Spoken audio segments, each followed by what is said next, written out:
So, welcome. My name is Father Jim Keenan. I'm the director of the Jesuit Institute here at Boston College. And on behalf of Cardinal Farrell, who has coordinated this with Cardinal Cupich, I welcome you all here for the day. And I'm grateful that you've been able to come. This conference started as a plan about 9-10 months ago in a conversation with Cardinal Cupich, where he decided that he wanted to host a conference between theologians and bishops here at Boston College, and we held it in early October, a 3-day conference where we had a group of bishops and theologians together discussing Amoris Laetitia. It was well covered. We had quite a number of members of the media, and subsequently we did our papers. The book has been completed, and those who were participants, the book is already in the mail, so we're grateful for that. We're published with Paulus Press, and we'll be sending to each of the bishops here a copy of the collection. At that meeting, Cardinal Cupich, Cardinal Farrell, Archbishop Gregory, and Bishop McElroy suggested that we host 3 one-day conferences in 3 different locations on 3 different days. Whence the schedule that we have today at Boston College, Wednesday at Notre Dame, and Friday at Santa Clara, in which 7 of the presenters will be traveling from one place to the other, and I accompanying them. And then 2 of our members of the episcopacy will be presenting at each location, different persons. Today, Cardinal Wuerl, who was unable to be here with us because of a last-minute scheduling problem, his paper will be read by Archbishop Hebda, and later in the day, Archbishop Wilton Gregory will be giving a paper. Just one little housekeeping, 2 housekeeping details. If you look on your last page here, you will find the Wi-Fi information. I figure start the day with giving you Wi-Fi, and that's there. If you have any questions at all that I can't answer, there's Tony Ross, the Associate Director of the Jesuit Institute there in the corner, who greeted you when you came, and she certainly will be able to answer your questions. Oh, the programs were in your bag? On your bag? Yeah. And yes, and also with regards to departures today, just at the end of this session, at the end of the discussion, I'll be making an announcement as to what vans are going at what time to what airport or to the hotels. Okay? The presentations we're hoping go for about 15 minutes each. This session will end at 10 with a coffee break, and we will have a discussion based on those presentations at 10:15. Then later there'll be lunch, and the day will be 3 panels with 3 sets of discussions. Okay? And the last thing I want to do is to welcome our president, Father William Leahy. These 3 meetings were made possible when I went to see Father Leahy, who then contacted, who am I trying to think of? Mike Yang and John Jenkins, yes, I was thinking, I couldn't remember Jenkins' name. That the 3 presidents spoke together so that they could host these 3 events.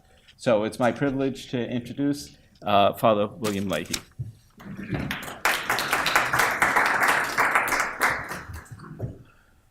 I am pleased that I can come and say a few words to you this morning, but I'm especially delighted by one of your members here because I'm a native of Iowa and my bishop is right here.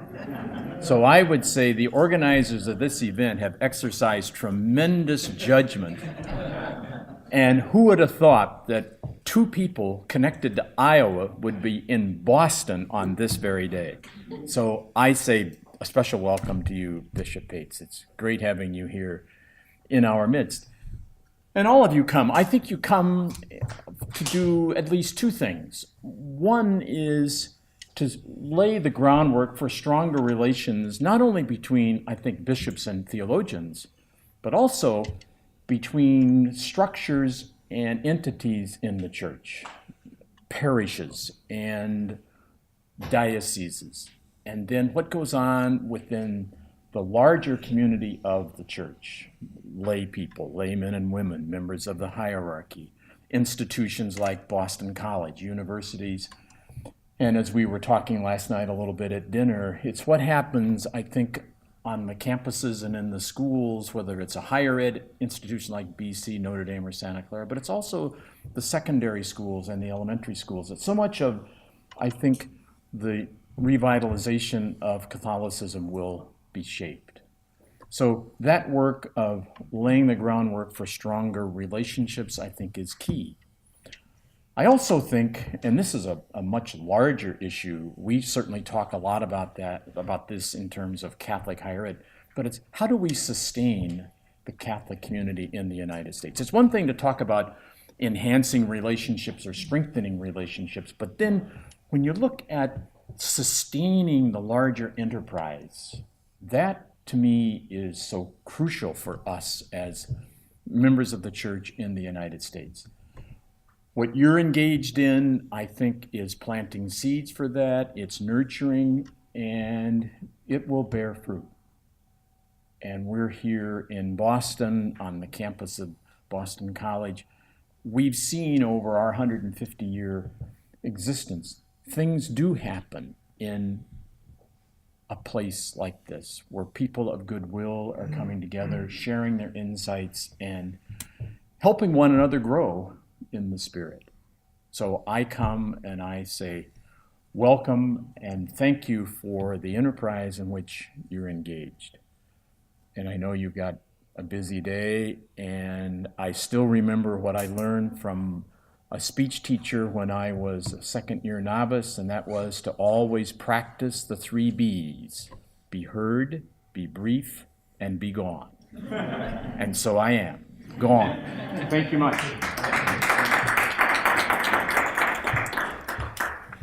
So for this first panel on the how of Amoris Laetitia, could I invite Professor Connor Kelly, Archbishop Bernard Hebda, and Monsignor Jack Alessandro up here.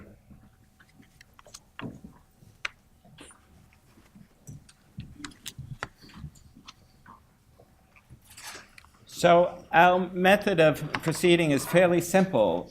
Each of the speakers will speak for 15 minutes, make their presentations. I think that to Archbishop Hebda, we've both seen the talk, and it's probably a little bit longer than 15 minutes, so we'll yield to Archbishop Hebda. Otherwise, we'll be keeping to the 15-minute rule. So Connor, it's all yours.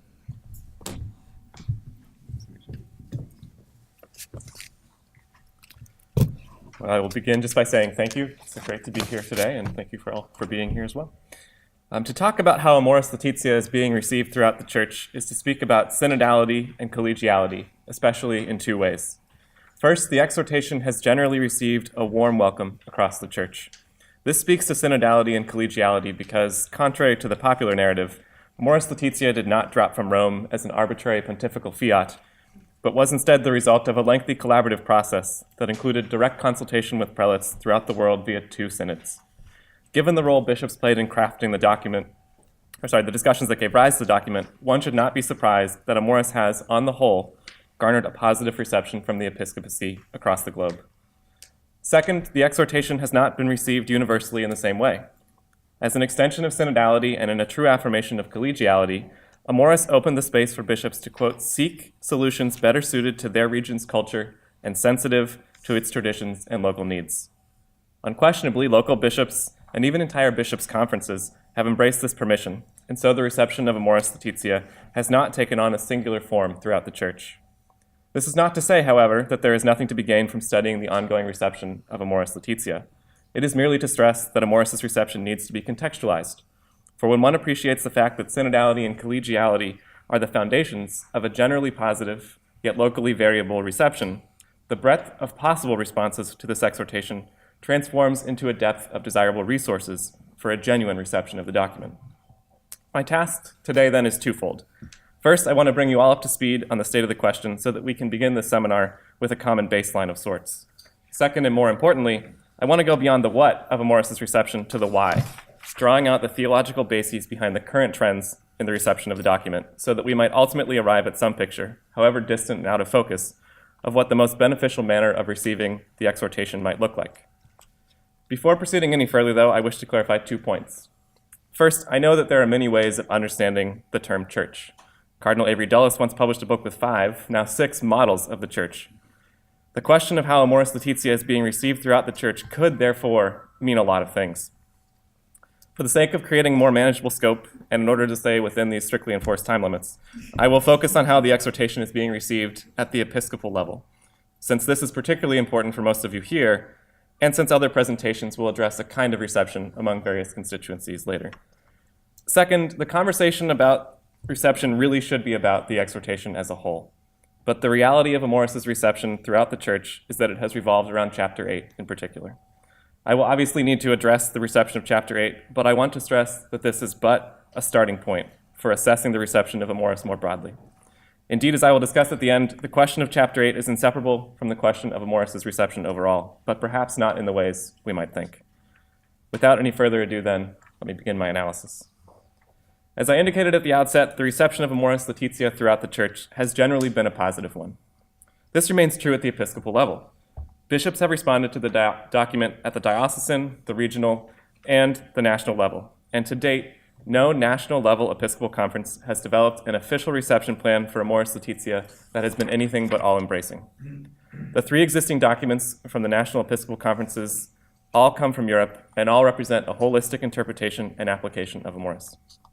The first document, issued by the Bishops of Malta, admittedly a small conference, but a conference nonetheless, appeared in January 2017. Technically a set of guidelines for the implementation of Chapter 8, the document made headlines for declaring, quote, if a separated or divorced person who is living in a new relationship manages with an informed and enlightened conscience to acknowledge and believe that he or she is at peace with God, he or she cannot be precluded from participating in the sacraments of reconciliation and the Eucharist. This conclusion was, however, only one part of the document. The larger context showed that this determination was not an arbitrary decision, but a cautious application of the theological tradition. In particular, there was an appeal to the necessity of discernment when applying general norms to particular situations, an emphasis on the significance of the law of gradualness, an appeal to the moral authority of conscience, and a reminder of the bigger picture through the admonition that, quote, we must always keep in mind that our pastoral ministry towards persons who live in complex family situations is the same ministry of the Church, who is both mother and teacher.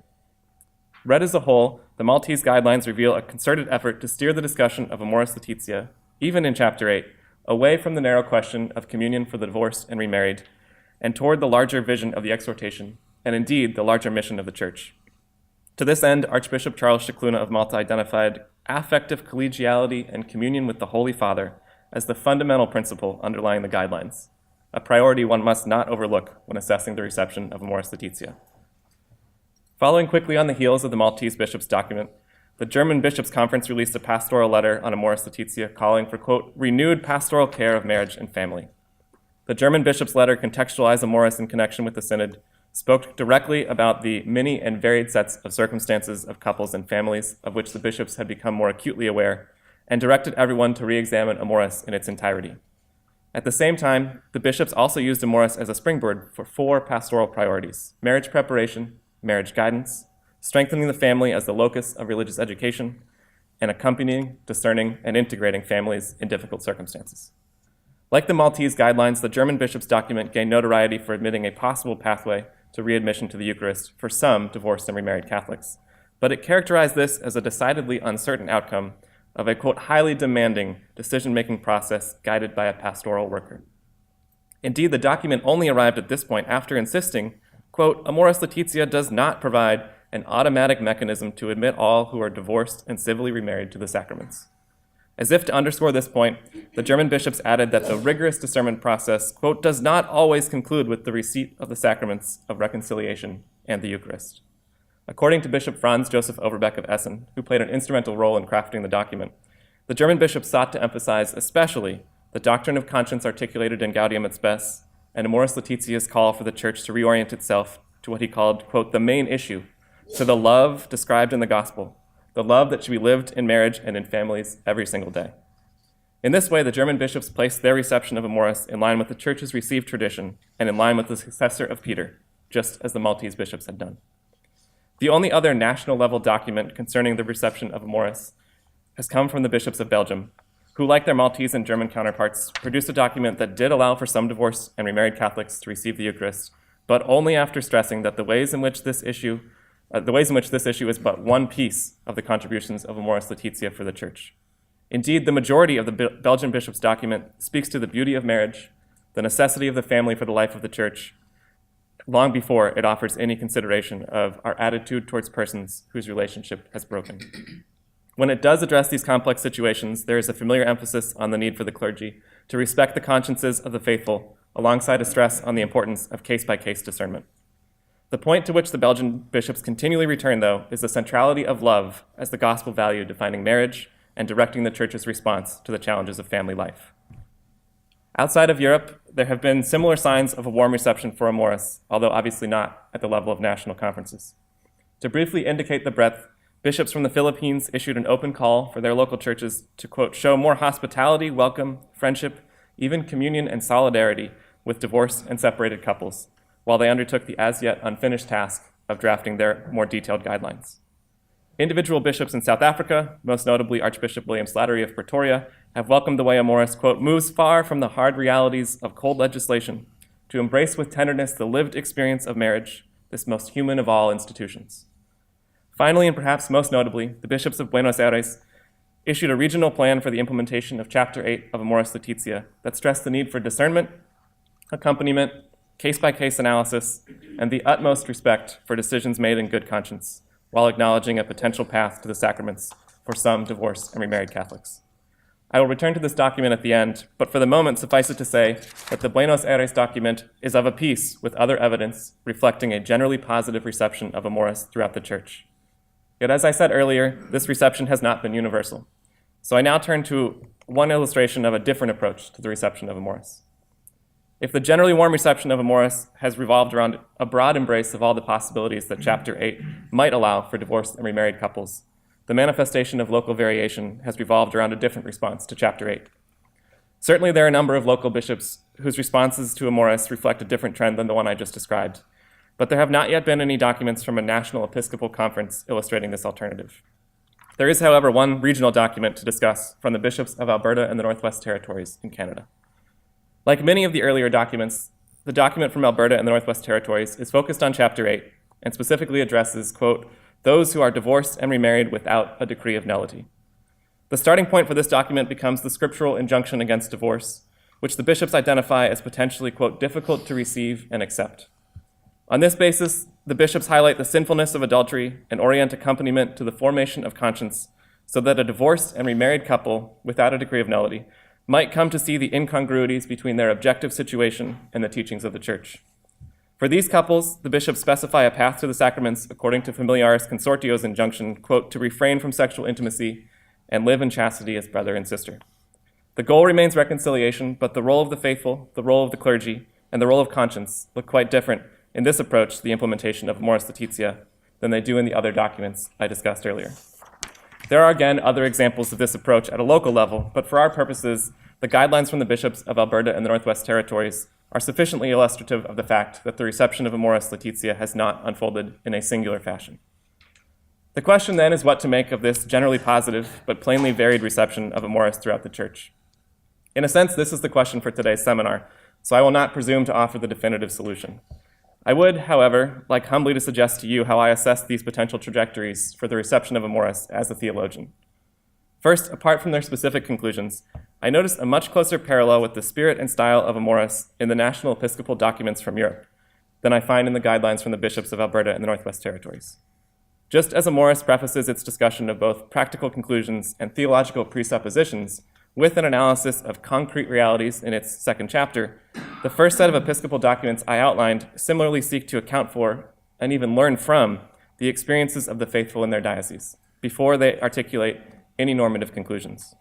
The document from the bishops of Alberta and the Northwest Territories, meanwhile, starts with its theological presuppositions, which it then uses to interpret hypothetical situations that might arise in their diocese. Second, there are different understandings of conscience underlying these documents and their approaches, the European bishops, and the Buenos Aires bishops for that matter, clearly appeal to the definition of conscience cited in Amoris, which is the Second Vatican Council's famous description of the voice of God echoing in the depths. On this basis, the national episcopal documents insist upon the clergy's responsibility to respect the ultimate decision at which a lay person arrives in good conscience. In contrast, the bishops of Alberta and the Northwest Territories appeal to a different strand in the theology of conscience and suggest that the definitive judgment belongs to the priest, who will summarize his understanding of the situation and church teaching relevant to the case. Third, the emphasis on case-by-case discernment found in the Maltese, German, Belgian, and Argentinian documents make their guidelines very Thomistic in their orientation, because they appeal to the distinction between the universal precepts of the natural law and their secondary and tertiary application found in question 94.4 of Aquinas' Prima Secundae. This recalls Pope Francis's assertion late last year that, quote, the morality of Amoris is Thomist, as well as the explicit reference to question 94.4 in the text of Amoris itself. More importantly, this approach links these documents more directly with the larger tradition of the Church, while I see the document from the bishops of Alberta and the Northwest Territories building on more recent developments in the tradition. Fourth, the various documents appeal to different levels of what the Second Vatican Council called the hierarchy of truths. Like Amoris, the national episcopal documents cite the priority of divine mercy as the basis for their implementation, whereas the documents from Alberta and the Northwest Territories builds its interpretation on the indissolubility of marriage. These are both unquestionably truths identified in our theological tradition, but in terms of their, quote, relation to the core Christian kerygma, they are not completely equivalent, and it is very clear which the Holy Father would emphasize. This brings me to the last point, which is that the form of reception found in the national episcopal documents is much closer to the mind of Pope Francis himself, a point he made very clear when he placed his affirmation of the Buenos Aires bishop's document in the Acta Apostolica Sedis and declared it, quote, authentic magisterium. As Cardinal Supich articulated in his recent von Hugel lecture, this is arguably a sufficient indication of how the reception of Amoris should proceed. I'm inclined to agree, but I will put the assertion in slightly different terms. Recall that I started this talk by noting the reception of Amoris is inseparable from the issues of synodality and collegiality. Genuine collegiality would allow great discretion in the implementation of Amoris Laetitia, including in the application of Chapter 8. But since synodality and collegiality are the very precondition of this freedom, it would seem all but contradictory to use this prerogative to receive the document in a way that undercuts the spirit of the exhortation and the Pope's clear intent. Now, I do not think this means that every application of Amoris has to look exactly the same, but I do think it entails a willingness to see Chapter 8 as an opportunity rather than an obstacle to the reception of Amoris, so that we as a church might enjoy the riches of the document as a whole instead of fighting over one footnote. Thank you.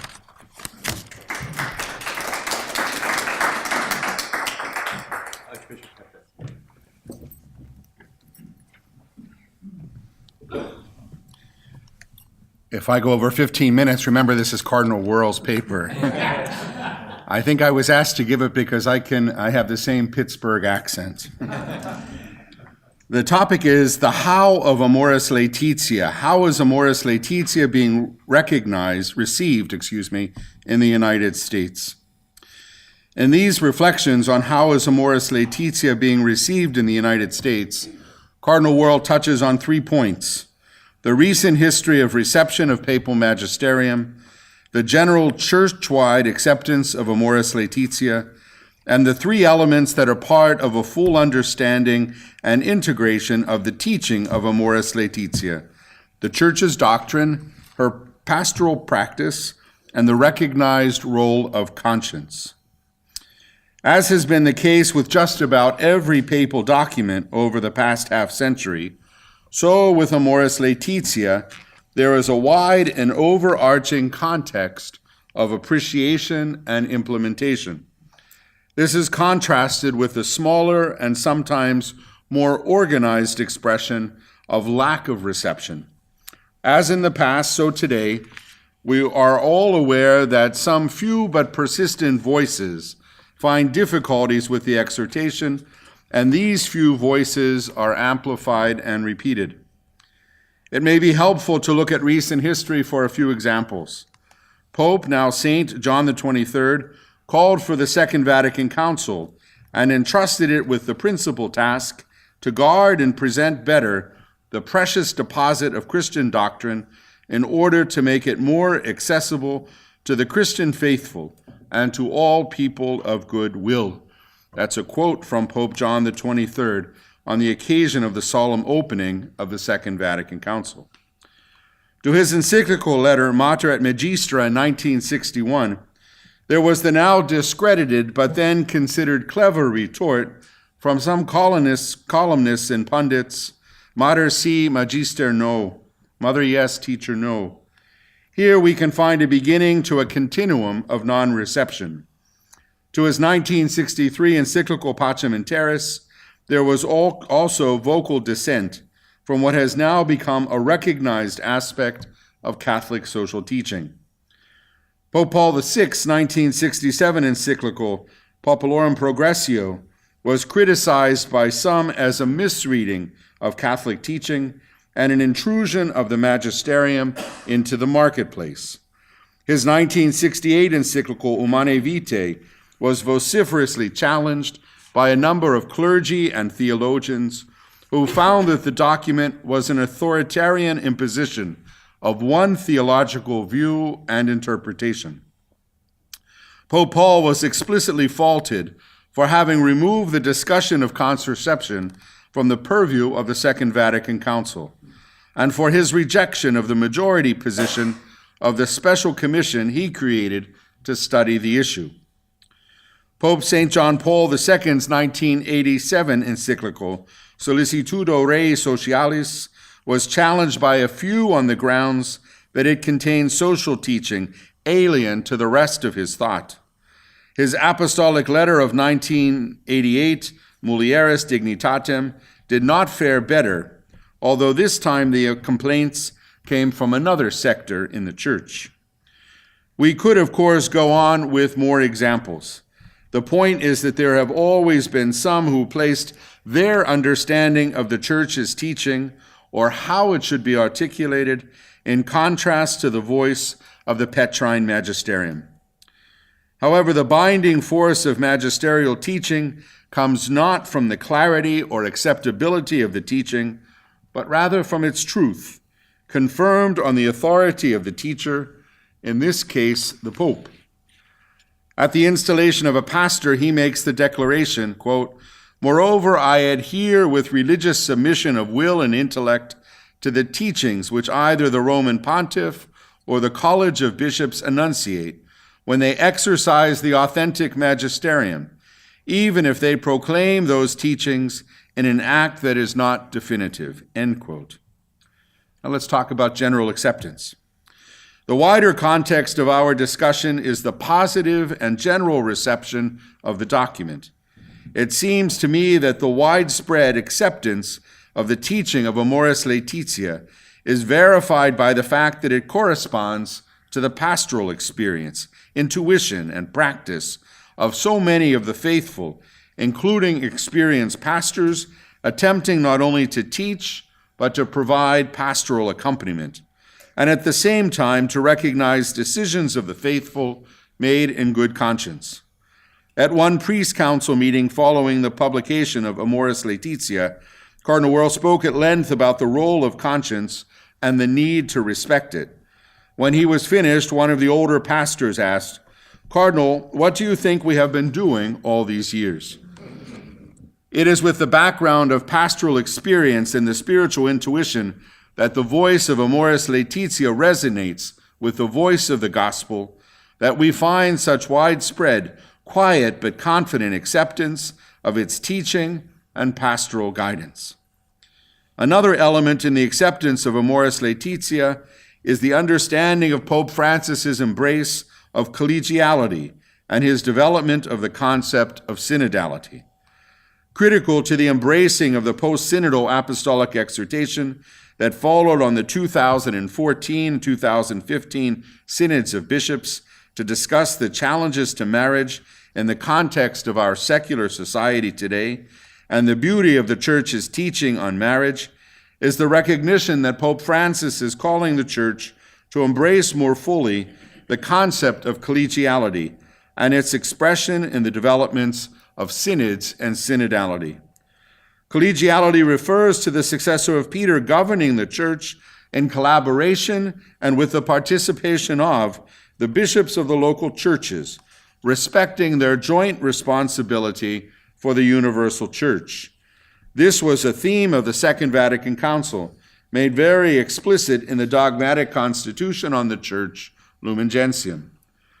Synodality is one particular expression of that rightful participation of the local churches in governance through consultation. What Pope Francis is renewing is what the Second Vatican Council began. This includes emphasis on the pastoral mission of the Church, one that is less focused on the exercise of power and more directed to the evangelizing discipleship reflected in personal witness. Here the words of Blessed Paul VI ring true. Modern man listens more willingly to witnesses than to teachers, and if he does listen to teachers, it is because they are witnesses.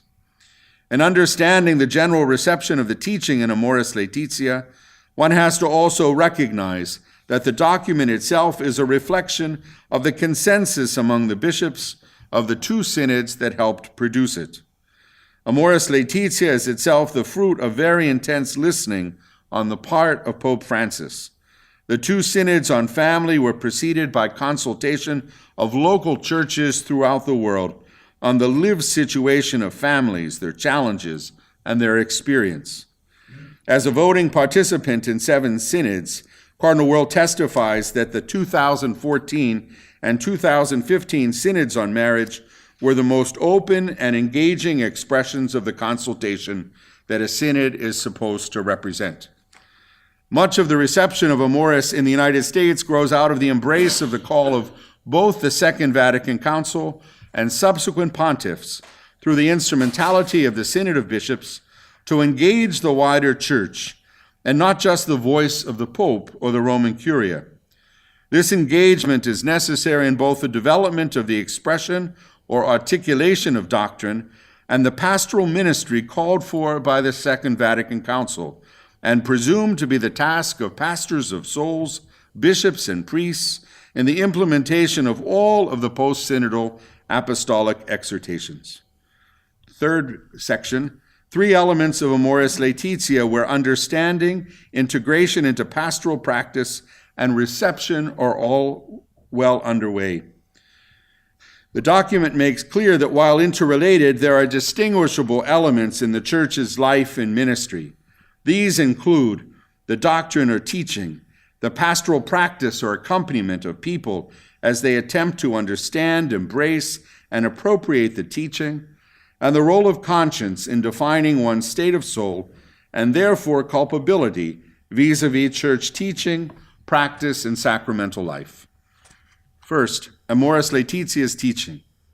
The Holy Father's post-synodal apostolic exhortation is nourished by the rich results of 2 synods on the family, the teachings of the Second Vatican Council, and the papal magisterium of Pope Paul VI, St. John Paul II, and Pope Benedict XVI. For inspiration, we look to the Holy Trinity, the Holy Family of Nazareth, biblical figures who experience the joys and struggles of human love, the holiness of the saints, and those ordinary and often heroic witnesses to marriage and family that surround us each day. In these witnesses to the joy of self-giving love, we discover that the Christian ideal of marriage and family is, with God's grace, attainable as a path to genuine human fulfillment.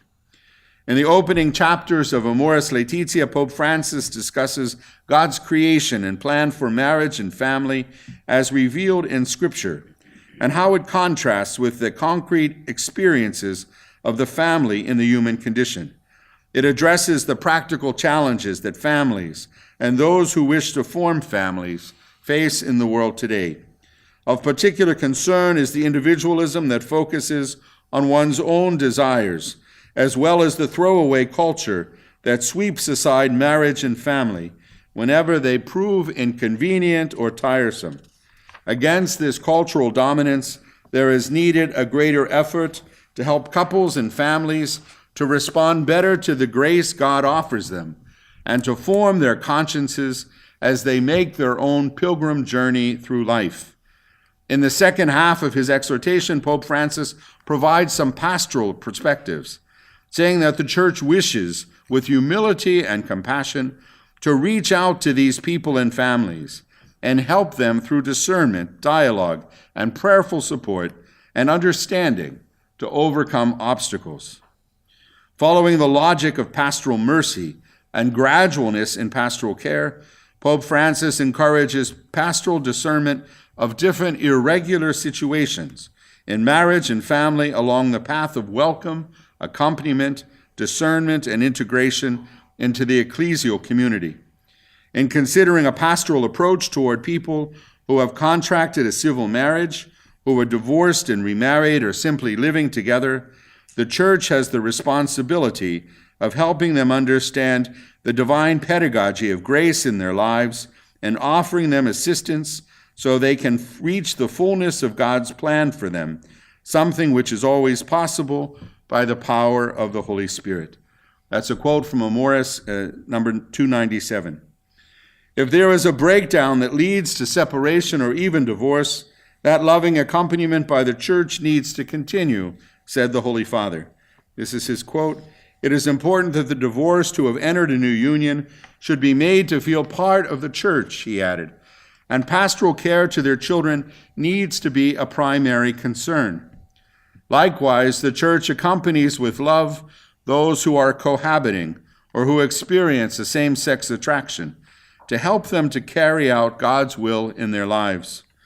The rule to follow in all cases, the Pope makes clear, is the love and mercy of the Lord. This is from Amoris. It is a matter of reaching out to everyone, of needing to help each person find his or her proper way of participating in the ecclesial community, and thus to experience being touched by an unmerited, unconditional, and gratuitous mercy, Pope Francis says. No one can be condemned forever, because that is not the logic of the gospel. Here I am not speaking only of the divorced and remarried, but of everyone in whatever situation they find themselves. Paragraph 297. Second area, pastoral practice. Pope Francis asked the Church to proclaim the saving love of Jesus with joy and invites us to be particularly aware of those who live at the peripheries and who may have lost hope, wondering whether God could love them or if they can find a place of welcome within the Church. The Pope reminds us to be a church that walks with individuals and families whose marriages or family life may not reflect the fullness of God's plan, and to assure them of their place in the family of God and share the good news that in Jesus all things will be made new. Does this openness to others, as together we try to make our way to the Lord, sound like the gospel testimony to the saving ministry of Jesus?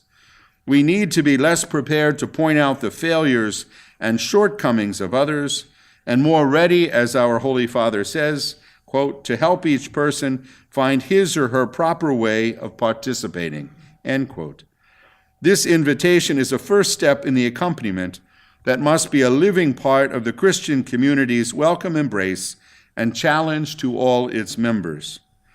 One sign of why there is such widespread, heartfelt, confident, and sincere acceptance of Amoris Laetitia is the recognition that, like so many bishops and priests, Pope Francis approaches his teaching ministry first and foremost as a pastor of souls. The Church teaches.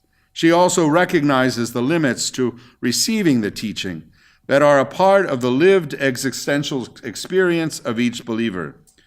Thus, the act of accompaniment includes both fidelity to the teaching and awareness of how the teaching is being received or even able to be perceived. A part of our Catholic pastoral response is the humble recognition that personal culpability of any of us does not depend solely on exposure to the teaching. It is not enough simply to hear the teaching. Each of us has to be helped to grasp it and appropriate it. Our conscientious decision of our state before God recognizes all these elements, but we cannot enter the soul of another and make that judgment for another. As Pope Francis teaches, quote, our task is to form conscience, not replace it, end quote. In practice, this means that while some may be secure in their understanding and appropriation of church teaching and the call of the Christian way of life, Not all of our spiritual family can say the same thing. How we receive and understand the faith and its impact on our life varies according to our situation, circumstances, and life experiences. We read how two men went up to the temple to pray.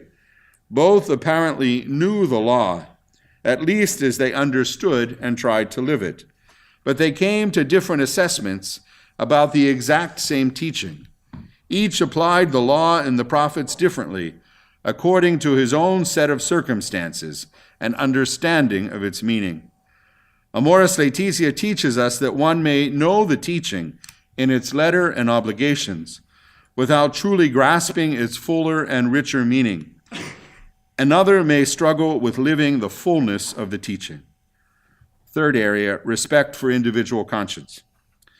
The exhortation places emphasis on the role of the individual conscience in appropriating those moral norms into the person's actual circumstances. Given the inroads that secularism and relativism have made among the faithful, the Holy Father has indicated that we have a greater responsibility than in past ages to recognize those influences that diminish the impact of objective norms, to accompany individuals towards a greater awareness of those norms, as well as to help others arrive at a greater willingness and capacity to integrate them more fully into their lives. Here, Amoris Laetitia confirms the long-standing teaching of the Church and encourages pastors to see through the lens of Christ's mercy and compassion rather than through a rigorous legalism. Admittedly, this individual process of discernment may not be easy.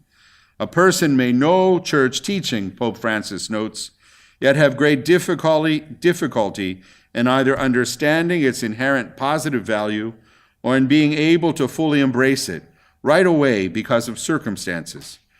Yet the underlying moral principle which should inform both that personal discernment and the priest's ministry is that a person whose situation in life is objectively contrary to moral teaching can still love and grow in the faith.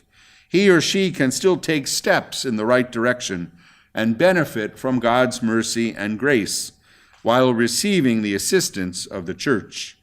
It's number 305 in Amoris. Pastoral dialogue, accompaniment, and integration involve the development of conscience and also the expression of a level of support or confirmation for the judgment the individual is making about the state of his soul or her soul. That judgment is the act of the individual and is the basis for their accountability before God.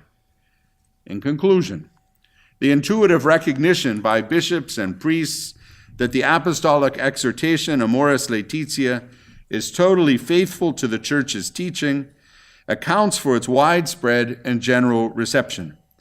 This faith-filled reception takes place in the context of the interaction of church teaching, pastoral practice, and the role of conscience.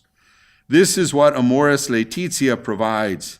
It offers us answers to a variety of questions concerning the teaching of the faith, the necessity of pastoral accompaniment, and the significance of individual conscience.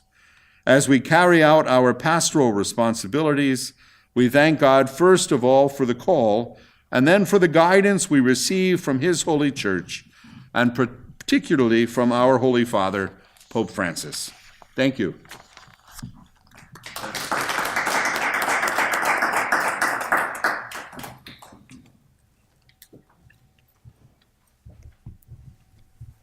Good morning.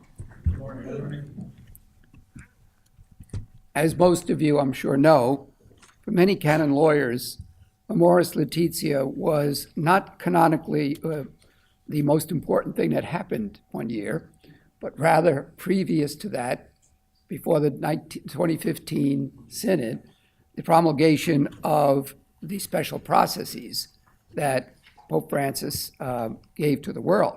Major simplification of the process for declarations of invalidity in both the Latin and Eastern churches. Some canon lawyers, I have to say, actually resisted these norms, particularly the novelty of a processus brevior, in which the diocesan bishop is, mirabile dictu, treated as the chief judge which of course he is. In fact, this role of the diocesan bishop was strongly emphasized by the 2015 Synod and by Amoris Laetitia itself. Depending on the circumstances in the individual diocese, canon lawyers, both clerical and lay, are learning how to use the processus brevior to provide, in the words of Pope Francis, quote, the pastoral consolation that is the purpose of this new matrimonial provision, end quote.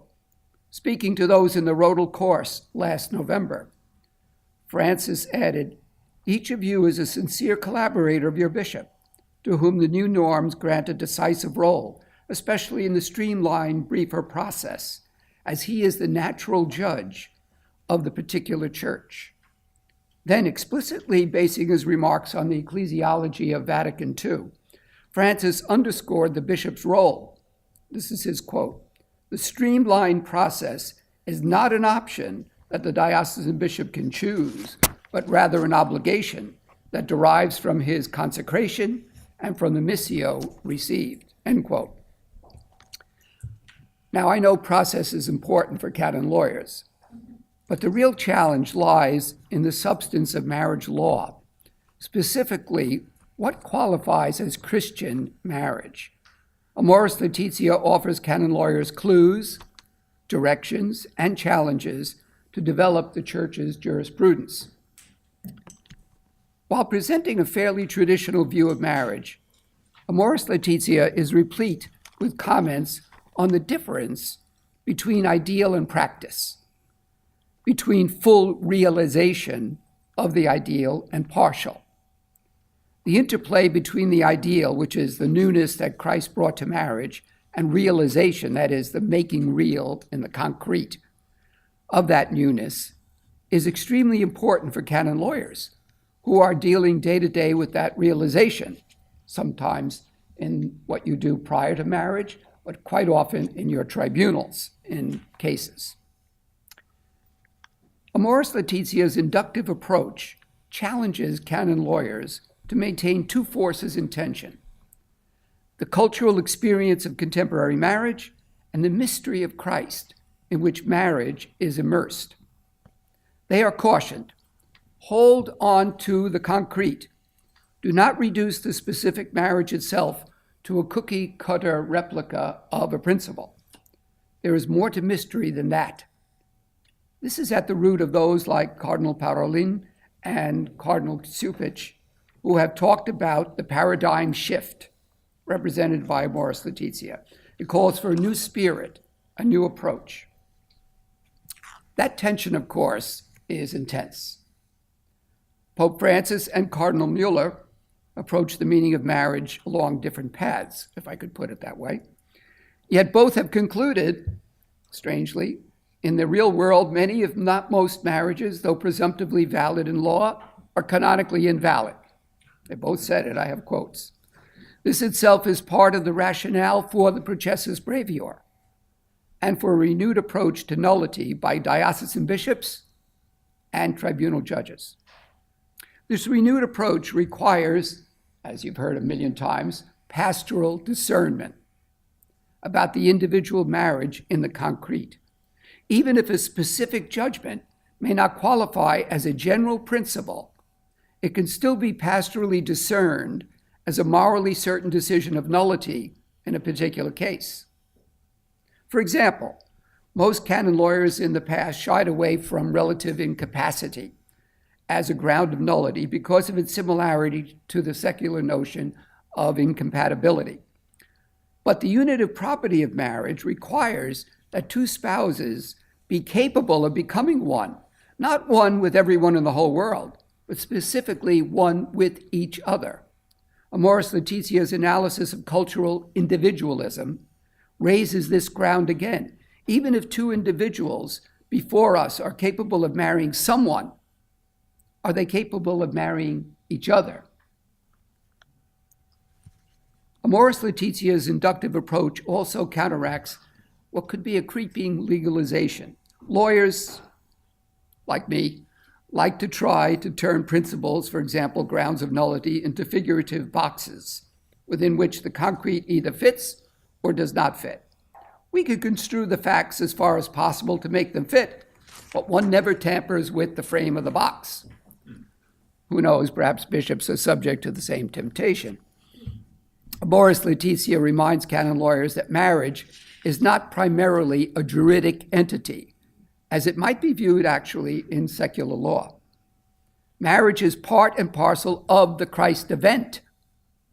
You can never box in the mystery of Christ. To avoid such legalization, Amoris Laetitia starts conceptually not with an abstract definition of marriage, nor even with natural marriage, onto which is grafted the elements of sacramentality and indissolubility. Instead, it identifies the newness of marriage in Christ as the norm, that is, the full realization, in contradistinction to partial realization. How can canon lawyers incorporate this insight in their work? Let me give you an example. Most tribunal judges treat the due discretion required of spouses by Canon 1095 identically the same for sacramental and non-sacramental marriages. In a sense, the expert psychiatrist and the judge try to be baptism blind about marital capacity. Yet, the synodal view suggests that a superior capacity and resolve of the will is required of those entering sacramental marriage than of those entering a non-sacramental union, not merely because of indissolubility, but specifically because of sacramentality. A corollary of this distinction lies in the synodal emphasis on the capacity of the spouses and their resolve to undertake the vocation of becoming a domestic church, which is an exact description of marriage. In preparing couples and deciding nullities, we do not simply study whether couples are intending a secular marriage, some sort of marriage per se, but whether they are capable of and intending, at least implicitly, to form a domestic church. Spouses must have capacity for the newness of marriage, that's a quote, to enter the covenant validly, and, quote, a willingness to bring about that newness as the proper ministers of the sacrament of matrimony. This approach, of course, raises for canon lawyers the perennial question with which the International Theological Commission, recent popes, and the Roman Rota have struggled: the import of faith, personal faith, on marital consent. Some have suggested that sacramentality simply happens to spouses because they are baptized, even if they do not know it. My reading of the synodal teaching is that the marriage's sacramentality is a necessary element of their capacity, intellect, intention, and will. Truly, marital consent is not posited in a vacuum to which is attached the object of the consent, which happens to be marriage, and for the baptized happens to be a sacramental marriage. For Christians, it is an intended sacramental conferral of which both parties are capable of and willing to bestow on each other and live out. Clearly, the final synodal reports and Amoris Laetitia are excellent tools in helping couples to prepare for marriage. As a matter of fact, I make every couple I prepare for marriage read chapter 4 and discuss it with me personally. Amoris Laetitia presents, though, another challenge to canon lawyers. Don't create too much of a distinction with pre-marriage determinations and post-marriage or post-divorce determinations. When it comes to making a retrospective judgment about a broken marriage in a tribunal case, some canon lawyers sometimes settle for traditional abstract grounds of nullity and rules of evidence, an approach that unfortunately may shortchange the ideal of Christian marriage as the true standard of validity. The reality of marriage presented by Amoris applies in both directions, both going forward, preparing, and also looking in tribunal cases. I believe the exhortation is initiating for canon lawyers a real time of development, akin to the tremendous insights and applications that occurred in the 20th century regarding psychological grounds. A development that started with individual cases in first instance, then worked its way into rodal decisions, and with the help of conciliar documents found a home in the codes of canon law. The exhortation crystallizes a call to go beyond diagnoses about natural marital capacity, the psychological grounds, and to apply what we have learned to the paradigm of marriage in the new dispensation, a paradigm that calls for more in the engaged couple's commitment to such a vocation than merely psychological health. In other words, a pastoral capacity, if we want to call it that is deeper and more subtle than purely psychological capacity. I'll give you a couple of examples. Christian marital immaturity. Could you define something like that? Above and beyond the DSM's definition of immature personality disorder. Tribunal judges are challenged to recognize in individuals, even without a clinical diagnosis, a Christian immaturity that truly makes them incapable of positing what I've described to you, truly Christian marital consent. Another example, awareness of technological disconnect, to use the Pope's phrase. Tribunals are seeing more and more the Google generation where truth is at the click of a keypad and commitment to the enduring journey of marriage does not compute. The deleterious effect of contemporary tendencies about sexuality. Sexuality is, quote, trivialized and impoverished. It is not set, quote, within the broader framework of an education for love, for mutual self-giving, which is, of course, the very essence of marital consent and the essence of Christian living. All of this is summarized in the challenge for canon lawyers to take seriously Christian conjugal love, the essential core of the marriage bond itself, the matrimonium et facto esse, and a crucial point for canon lawyers, the root of the covenantal process by which spouses confer marriage on each other, matrimonium in fieri. Let me give you just a couple of little words. Just think about. For example, conjugal love requires, the Pope says, tenderness. Tenderness is not a nicety. It is essential to the sacrament of marriage. Amoris Laetitia challenges judges in a tribunal process to discover in the concrete whether both spouses, including the man, I might add, were, at the time of the wedding, truly capable of tenderness, in the sense described by the Pope, the tenderness of a mother cradling her infant. St. Paul's 13th chapter to the Corinthians. Francis's masterly analysis of that chapter offers concrete guidance about what conjugal love should mean. You have to be capable of that love that he describes there if you're going to enter marriage. And you have to be willing to give that love to the other spouse. Finally, journey. A corollary to all this view is a marriage as journey, which is prevalent throughout Amoris. Spouses must be capable of entering a lifelong adventure and of constantly renewing it if they are to exchange consent validly. I won't go into my theories about sacramentalization. You can read the current issue of America Magazine and lampoon me if you like, as some have already, about sacramentalization. And I think sacramentalization is something that can grow, that you could be more sacramental, maybe, not just a moment. But the key to appreciating what I'm trying to drive at is theological, of course. It's referring to the true sacrament.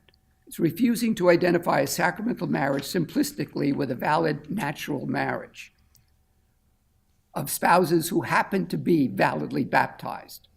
That's a canonical problem that we have. Okay, a true breakthrough would be to admit that sacramentalization is a vocational process that starts with valid marital consent and reaches its essential completion, its consummation, at a point that one can perhaps only reasonably determine by hindsight. Maybe you don't know what it is until you see it. To me, this would make sense of our pastoral efforts. One, trying our best to prepare couples, knowing they're just getting started, rather than putting through a sacramental ringer like a marital RCIA, which some have proposed. Two, trying to help couples who are struggling to see if they can get back on the right track without suggesting that they're not validly married. Three, granting declarations of the invalidity not only of marital consent, but of the marriage's sacramentality, if we can come to that, its full realization, to use the Pope's phrase. And finally, when circumstances warrant, allowing such determinations to occur in the internal forum when is necessary. And that brings me to my final point. I realize most readers focus on Amoris Laetitia's passing references to the internal forum, chapter 8, the footnote. I hope that I have been able to show you, just briefly at least, that canon lawyers have in the exhortation an enormous field of study and development to enhance their work in the external forum, and the time is now to do it. both prior to marriage, yes, very clearly, but more subtly and very importantly, in declarations of nullity by the ordinary process and in their assistance to their diocesan bishops in the Processus Brevior. So much of the divisive debate on Chapter 8 and its footnotes can be dispelled if, in the external forum, we take Amoris Laetitia seriously, and diocesan bishops and canon lawyers take the substantive insights of that exhortation and apply them to the Church's healing ministry for the many Christians whose marriages end in divorce. Thank you.